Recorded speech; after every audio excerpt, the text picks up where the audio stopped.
question. Yeah. Right, brilliant. Thank you, Paveen. Yeah. So welcome, everybody. Just one sec. Is that doing it now? We're live streaming.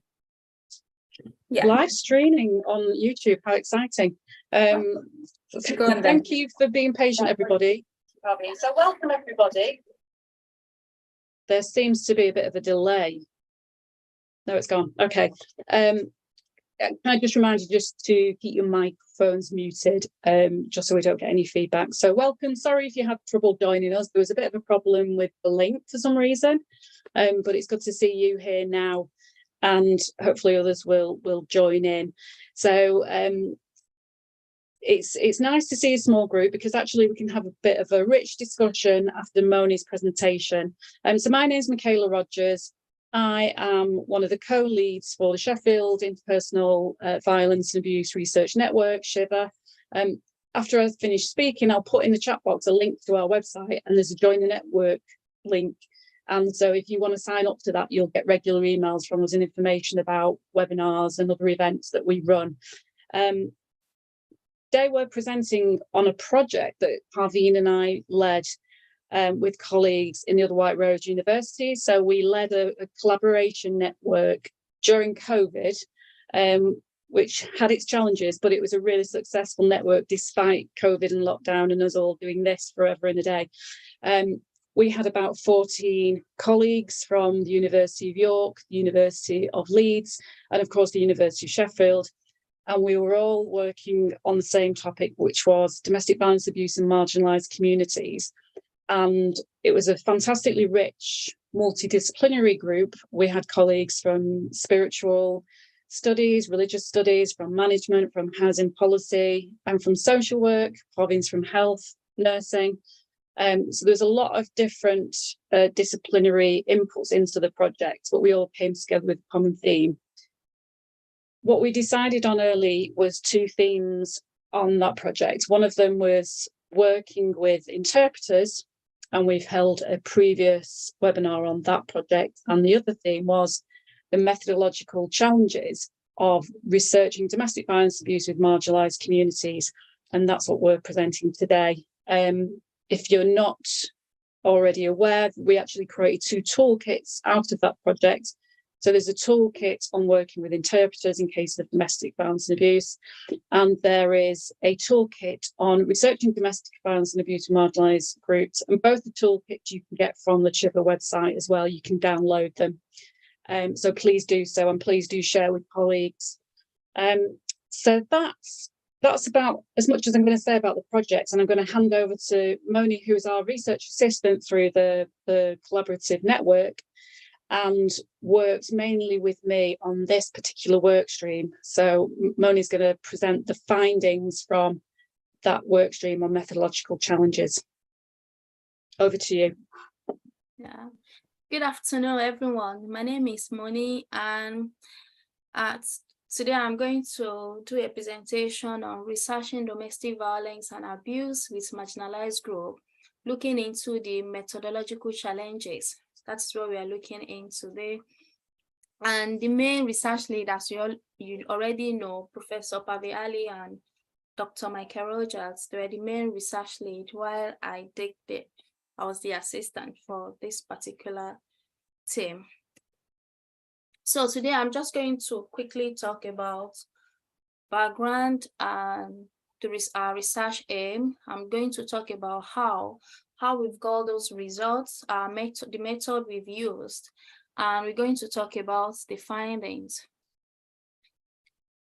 Domestic violence and abuse, according to World Health Organization in 2016, it was defined as a serious social and public health problem affecting people in every community, culture, country. It's cut across all socio-political classes, and also on everyone. Everyone is vulnerable to domestic violence and abuse. And according to the UK government 2013, DVA is used to describe any incident or pattern of incidents of controlling, coercive, or threatening behavior violence or abusive among those existing or over who are or have been intimate partner or family member, regardless of gender or sexuality.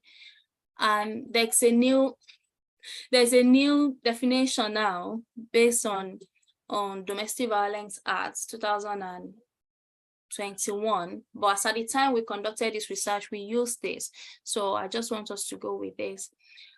DVA intersects cultural, religious, gender, and ethnic boundaries and occurs in either marital, cohabiting, heterosexual, as well as same-sex relationship. Just letting us know that it can occur in any type of relationship. While the prevalence of DVA appears to be fairly consistent in various groups, marginalized minority individuals and groups can experience additional inequalities. There are some factors, there are some vulnerabilities and risk factors that makes people marginalized group to be more at risk of experiencing domestic violence and abuse.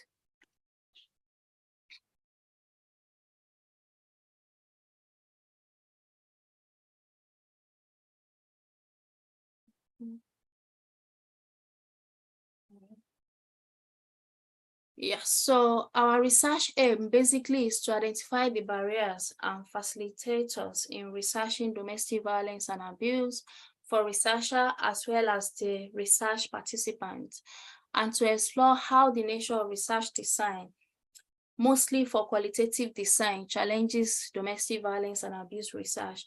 We focus mostly on qualitative research because we realize that that is most methodology used when it comes to domestic violence and abuse. And the first one is to explore the way in which these challenges can be mitigated when researching domestic violence and abuse among the marginalized group. And like I said, we use a qualitative design.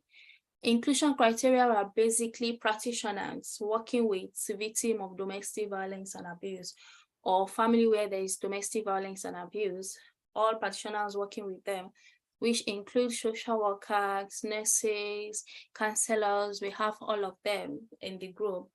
Then we have researchers that their research focus on exploring either the experience of people working with domestic violence and abuse, the victim, the perpetrator. In as much their research focus on domestic violence and abuse, we included them. We use purposive and convenient sampling as for recruiting. And for data collection, we conducted 5 online workshops like focus group, and we have quite lots of people from different disciplines that joined, and it was very, very informative. And the data analysis we've used was thematic analysis.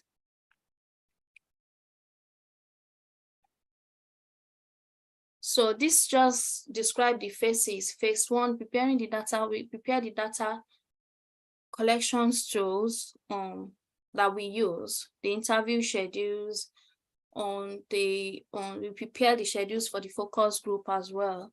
And we network with relevant stakeholders and organizations to get the participants. Phase 2, we recruited participants, like I said, data collected through 5 focus group. And like I said, we use thematic analysis for that. So now we are going to talk about the findings. After analyzing the data, we got 3 main things. The first one, we identify marginalization factors and victims' characteristics. What are those things that can marginalize a group? Those factors that can actually marginalize a group marginalize a group. The first one was gender.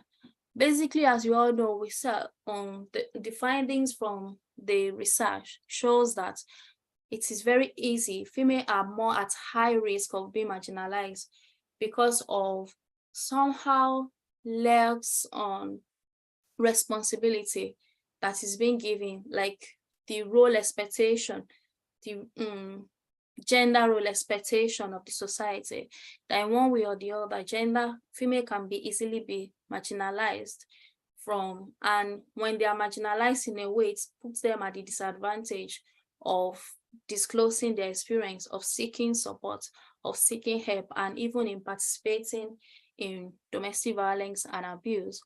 Then we along the line, we realized that male can also be marginalized because of their gender, because they are often saying that the media doesn't portray male in most situations as victim of domestic violence and abuse. Even when they are having that, they're experiencing domestic violence and abuse, it's difficult for them to disclose. It's difficult for them to seek the mainstream support available for the victim of domestic violence and abuse. So that was one of the criteria that make male to find as a barrier for them in actually getting support and also involving and disclosing themselves as victim of domestic violence and abuse. Then we identify profession.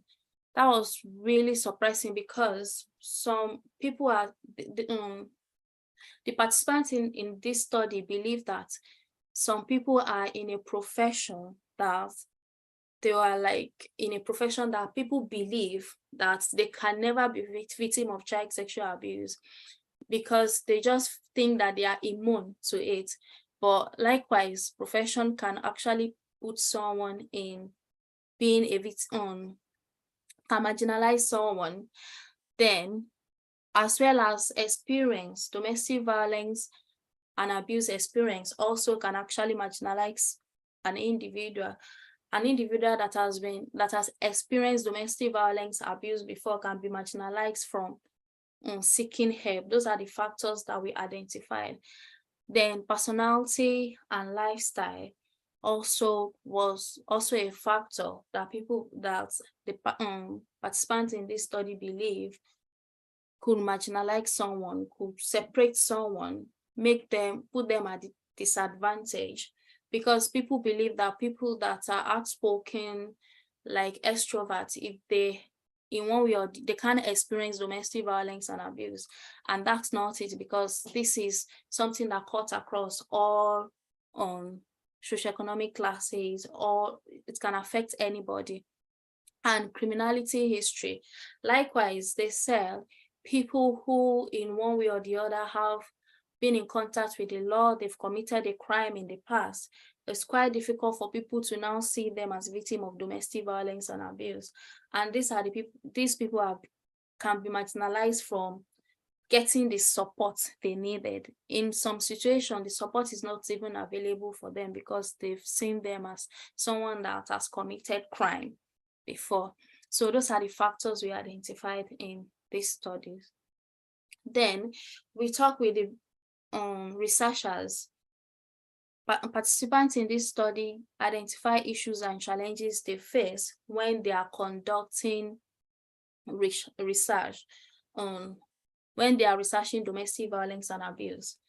The first one was defining violence and abuse, because they believe it is a very diverse term when it comes to domestic violence and abuse. Defining violence, defining abuse, because what can be considered as abuse in a particular context might not be necessarily be the same thing in another context, which was very difficult, because sometimes when they are talking with the participants, when they are making their description, they still don't identify their experience as abuse, which was quite difficult, seeing that person as a victim or trying to support the person as a victim of child sexual abuse. And for a researcher, they found it really difficult. And it's quite understanding, because these people, most of something that has been considered as abuse might be norms in their cultural setting. So that was one of the reasons. So they find it extremely difficult defining what violence is and what abuse is. Then we identify researcher positionality. This term talks about in the methods they use in qualitative research, because the researcher as either they were playing like an either outsider or insider role as a researcher, because the researcher, they are the main instrument when it comes to qualitative study, and they're the one that's in position to collect the data. So they said sometimes they find it difficult trying to play the role of an outsider and insider. Most of the researchers say that when they are conducting research in a community where they are part of the community in terms of their belief, their religious background and all that, they said they find it more easy in terms of they understand the culture, they can easily see from the perspective of those people talking, which was quite really important for them as a researcher when they are playing the role of as an insider, which is great because they could understand from that person's perspective. They possibly share the same beliefs on cultural background, which is quite important. But sometimes when they are interviewing people that don't have similar background with them, then it's become quite difficult. Especially some of these victims might see them as they can't understand what they are experiencing because they are not in their position, they are not in the same context with them, and they see them like, which is quite difficult trying to develop that rapport to actually explore more options when they are doing their research. They find it really difficult. And also they said researching or conducting research with victims of domestic violence and abuse there's this imbalance power that comes with it between the researcher and the participant of the research of the study. So it's quite difficult trying to navigate the whole process taking place with them, their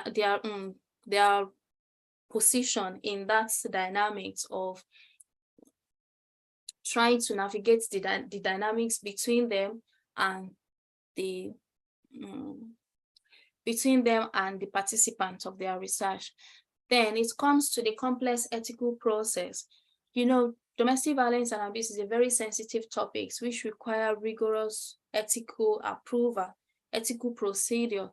And researchers were concerned that after going through all this process is quite difficult. They've got to put so many things into consideration, unlike other research. After going through all this process, then they were faced with the dilemma of explaining that to the participants, having to simplify the whole process to make it more like, to simplify it, to make it more comprehensive. That's something that is very difficult for them, and doing that they find it really difficult. These are one of the issues that face them as a researcher. Then limited access to the victims or limited access to the perpetrator as well, because they realize that most people don't really volunteer and says, I'm a victim and I'm happy to participate in this research. And in most cases, they are left to use institutionalized participant sample every time. In most cases, they have to keep reusing the sample they've used previously because it's very difficult trying to get people that can voluntarily volunteer that, yes, I'm victim of domestic violence and abuse and I want to participate. And we all know the disadvantages that comes with using institutionalized participants, because they might not be the real representative of people in the community that are having the same experience. These people might have received the help they needed.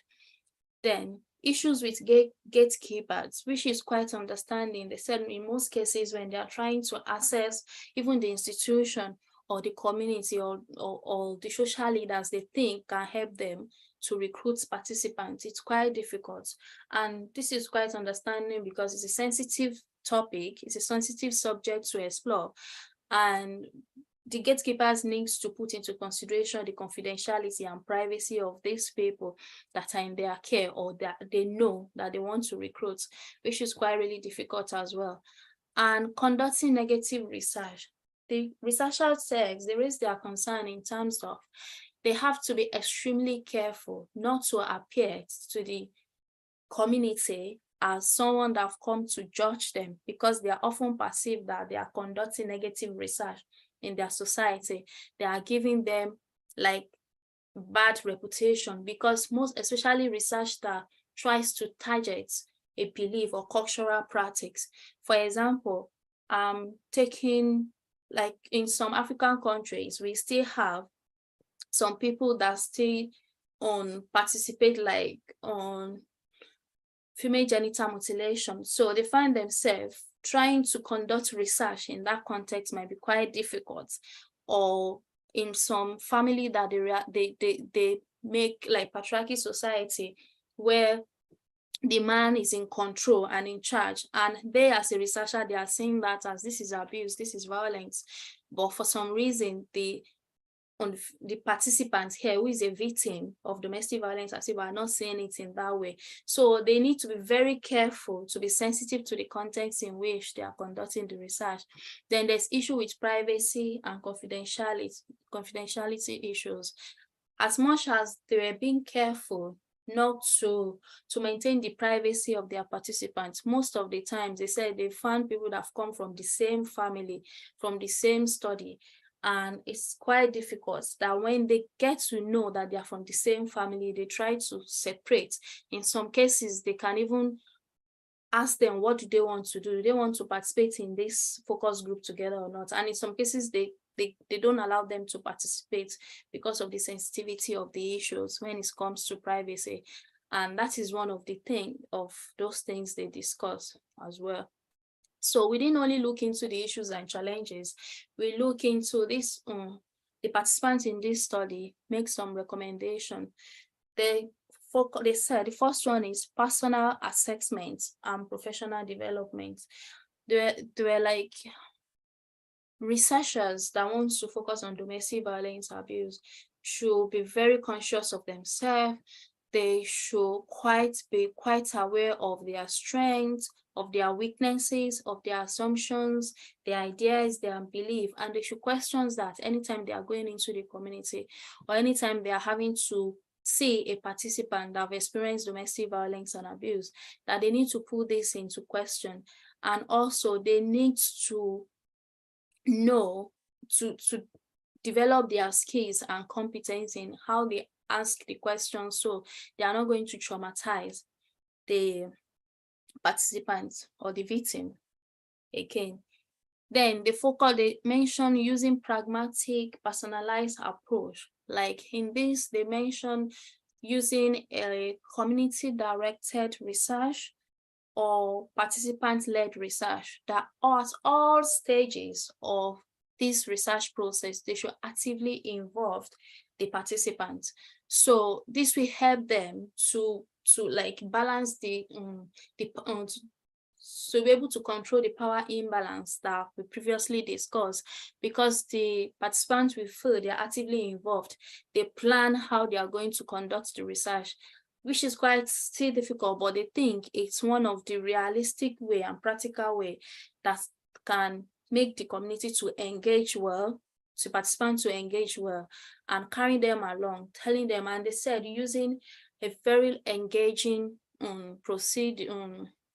method, not the normal traditional one, like use of diary, telling them to keep diaries of what they are doing, involving in like discussion, focus group, using methods that are more engaging, that empowering method that will empower the participants rather than the one that will bring the idea of conducting negative research with them.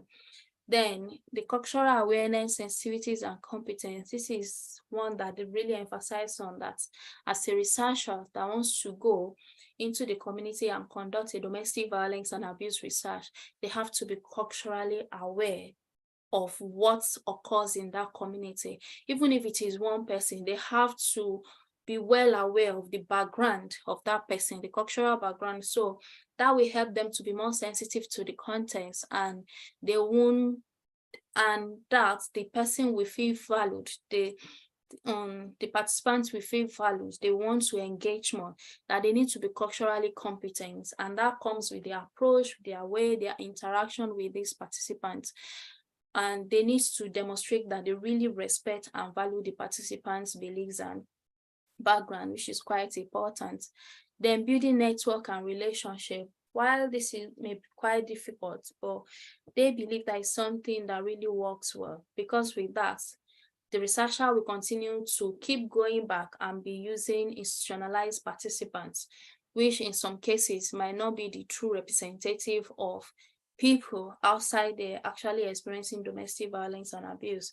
So the raised concern in terms of building networks is not about building networks in institution alone, which it's quite important as well, but building network outside the institution, trying to work alongside with the religious group, trying to work alongside with even non-government organizations, small group as well, that is quite important, and building that relationship, it's something that is quite important. So those are the recommendations they made during that.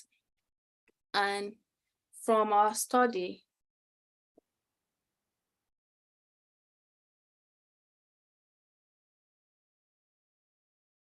we've been able to make conclusion like there's so many factors, including intrapersonal factors, interpersonal factors, sociopolitical factors, that can overly or covertly marginalize people or individual, including their gender. Like I previously discussed, both male and female can be marginalized, unlike the general perspective that people think that female are more marginalized, male can also be marginalized as well. The sexual orientation, ethnicity, religion, displacement, conflicts mentioned, even personal experience of domestic violence and abuse can further marginalize people and can further marginalize a person as well. And these factors frame the methodological issues and challenges and define the contents in which researcher and practitioner in the field of domestic violence and abuse operate, because they are meeting with this group, the marginalized group already, which is quite difficult, and it frames those challenges and issues they are facing. And there are issues with assessing or recruiting victims as research participants, the problem of complex ethical process that they have to go through, the issue of privacy and confidentiality, then researcher positionality is also an issue. So it was concluded that researchers should try as much as possible to focus on a person-centered, to use a focused person-centered approach when they are conducting their research, and to be more culturally sensitive and aware in order to develop effective relationship and networking with the participants and also with the community as a whole. So thank you for listening. I don't know if you have any questions. Thanks, Moni. Does anybody have any questions? There are no questions in the chat box. I have an observation. I was thinking when on the previous slide, one of the things that were discussed in focus groups in terms of the way forward was to take more participatory sort of action research approaches and to be sort of more democratic in the research process. But that brings its own challenges. And I remember that I think it was the first workshop that we were talking about how survivors of domestic abuse, the community might have a bit of research fatigue, because there's been a lot of research in the last kind of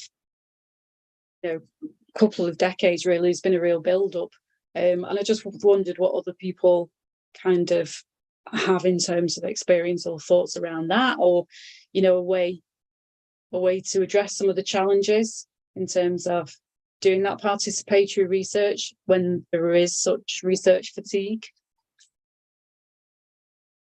Or if people haven't experienced that and they've had kind of like, an easy sort of experience. Just welcome kind of shared experiences. Parveen.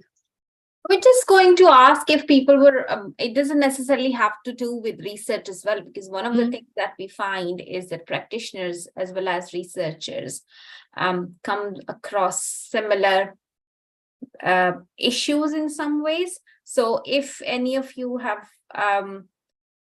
sort of come across any issues while practicing as a practitioner, that would also be very useful to share.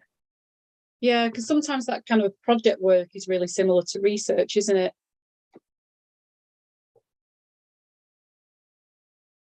Claire has a comment but can't figure out how to put a hand up. What I have done is click more, and then I think it's in reaction. What they've done is they've increased in reactions. Yeah, you've got a little raised hand icon. So if you look down the bottom, the smiley face with reactions in, that could. But Claire, why don't you put your mic on? Sorry, the sun's shining on my screen, so I'm looking through a bit of a blur as well. No, I was just going to say, you were asking about sort of the sort of researched, the fatigue of people being researched, and I guess what I was going to say is just for the research I did, because I was part of the community I was researching, people were much more keen to talk to me, and they felt much more like they could trust me. And obviously then that was about me ensuring that they were right and that they could trust me. But yeah, I think it's the idea of being researched by somebody outside. There is that fear of being judged. Yeah, not understood. Yeah, I agree. I think so. In the noughties, when I was a director of a women's aid organisation, I used to get emails every couple of weeks from all sorts of A-level students through to sort of doctoral students asking for, us to take part in research, and kind of like, that's why it resonated with me when it came up in the workshop. But that kind of insider outsider positionality, that came up in the workshops as well, didn't it, Moni? People were sort of talking about that. Yeah.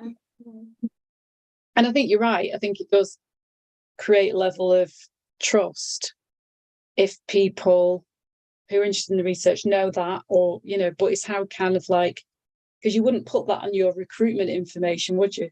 Oh, and PS, I have experience. Do you know what I mean? So it's just that very first part of sort of recruitment can be hard.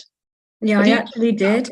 I did put it on my initial recruitment. Yeah. I didn't put any details. Yeah. And part of what I thought was that I was not going to put any details about my own experiences, but I was going to put that I was also a survivor.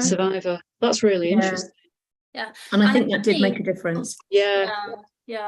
During these findings, during the study as well, we realized that people that realize that the researcher is also a survivor, they feel really more, they feel they know what they've been through, and they feel more open to explain. And I think they believe they use the right word, kind of. They really know how to ask, and because they've been there before, unlike people that have not experienced that before, they just see them as an total outsider that just want to intrude into their private life, kind of. Yeah.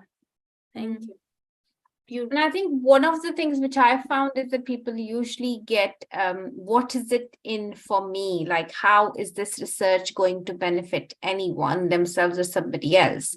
And I, with regards to domestic abuse or any other sensitive matter, I think that's where people are all not, they shy away from it, from saying, or they feel fatigued in the sense that they have to repeat the same information which they have given, or they don't necessarily see the impact of use of that information later on. So one of the things, again, it relates to practitioners as well as researchers, that if you promise something to somebody that, I'm going to share the findings of the research and I'm going to come back to you, with this report or anything like that, it is important to do that and to be at least available, like, so that they can access you and they can come back and ask you questions. And that's something which I have experienced. From researchers' point of view, it's not always easy to be culturally culturally aware of different cultures and practices of different, multiple cultures. And I think as long as you're respectful and as long as you're able to ask question and believe that everybody is an individual and comes up with their own individual needs, I think that helps quite a lot, kind of blocking your judgments or assumptions about different things. And that helps build trust and rapport with people to take things forward. And I think all of those things we came out when we were exploring these aspects in the development of toolkit, didn't we? Yeah, we did. I think you know, some of the findings are so complex and there's such a long list. It just does show the complexity of doing this kind of research, which we've done for a long time. Doesn't make it any easier. Yeah, another thing that was raised was even some that are even like they've experienced domestic violence abuse before, but even listening to other people experience traumatized them. And that was, I think I missed that aspect during the presentation. Like they feel there's this secondary traumatization they experience as a researcher exploring sensitive topic such as domestic violence and abuse. And they realize that in most cases, because they are professionals, they don't really have the necessary support that they think they should have. And that was one of the things that they think, these are the things that can even marginalize you because you're in this profession. People think you have the necessary knowledge, support, and all that. But after conducting that research, most of them don't really have that support to go back and, you know, debrief and all that after listening to traumatic experience of people. So they tend to go with that sometimes, which they discuss it as part of the challenges they face as well. I think the flip side of that is that actually taking part in research and talking about experiences can also be cathartic. You know, and I've interviewed a lot of people who've talked about how they've felt better for sharing their story. They've felt listened to and heard and validated.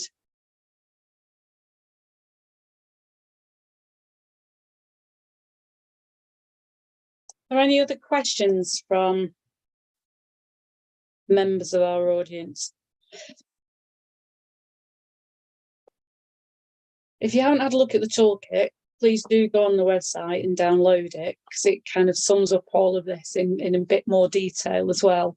And we've written it in a way that is targeted at practitioner researchers, early career researchers, and we've talked about it from the perspective of the researcher working with gatekeepers, and from the sort of positionality of the researched party, the participants. So please do download it and share it with your colleagues. It's there to be used.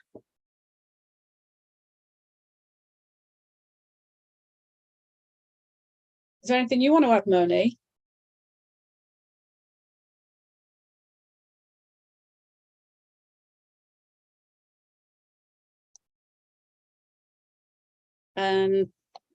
Anything lastly, Parveen?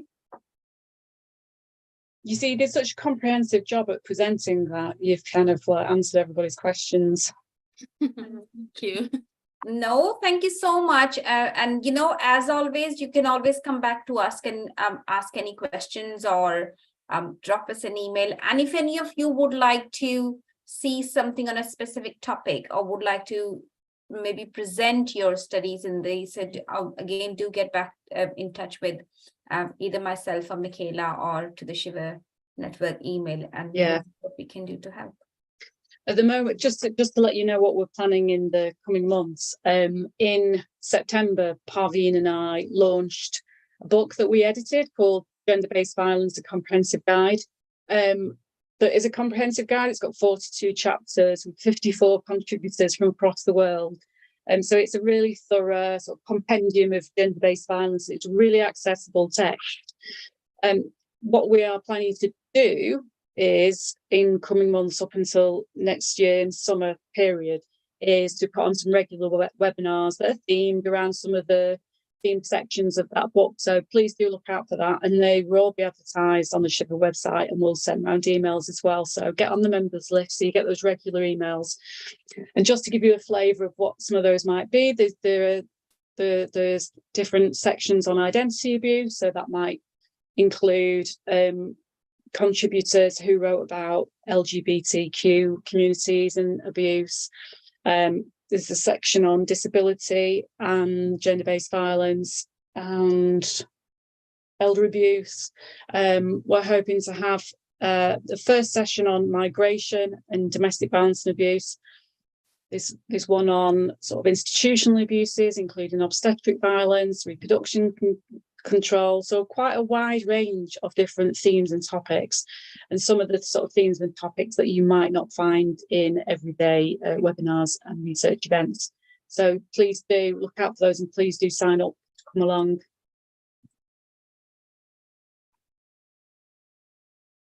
So I think we're just about done. If no one's got any further comments or questions.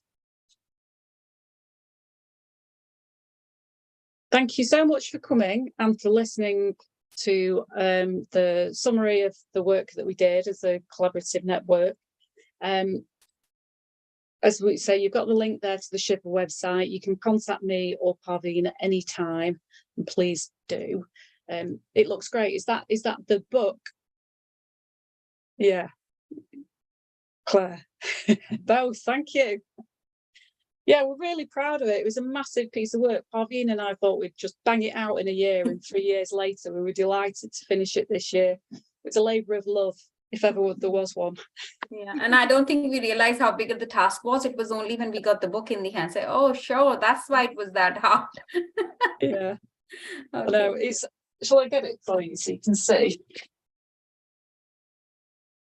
It is available as an ebook if you're on the University of Sheffield website. So that's it. Big chunky thing.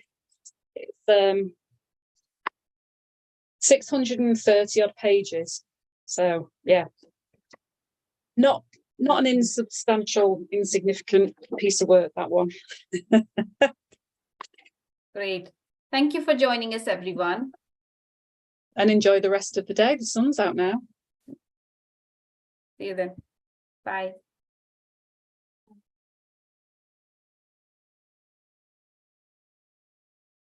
Hello. Yeah, Let me